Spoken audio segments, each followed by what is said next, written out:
Hi everyone, and welcome back to my channel. My wife and I decided to grow some tomato plants on the deck using these nice large pots.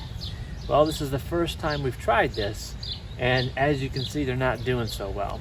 Well, we came home from vacation and it's been raining a lot here, and I think I found the problem. It's full of water, and it's been 3 or 4 days since it has rained, and it's just getting too much water.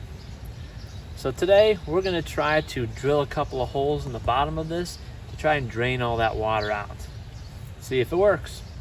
I'm just going to start out with a 1/8 inch drill bit, see if that works.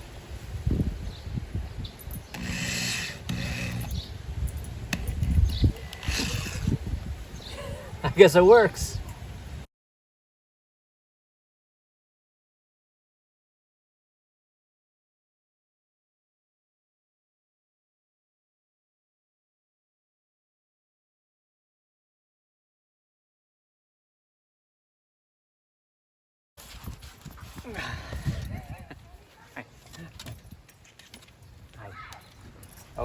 Okay, now sit down.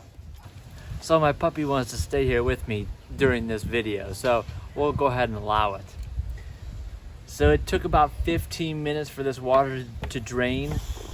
There was probably about 10 gallons of water in here. I know, it smells pretty bad because it's been sitting in here for, I don't know, 2 or 3 weeks. It's still draining down here if you can see it, but hopefully this will work, and that's it. Didn't cost me any money. I just drilled a hole in there. Let's see if this tomato plant will come back. I'm not holding my breath. Anyways, thanks for joining me. Please subscribe.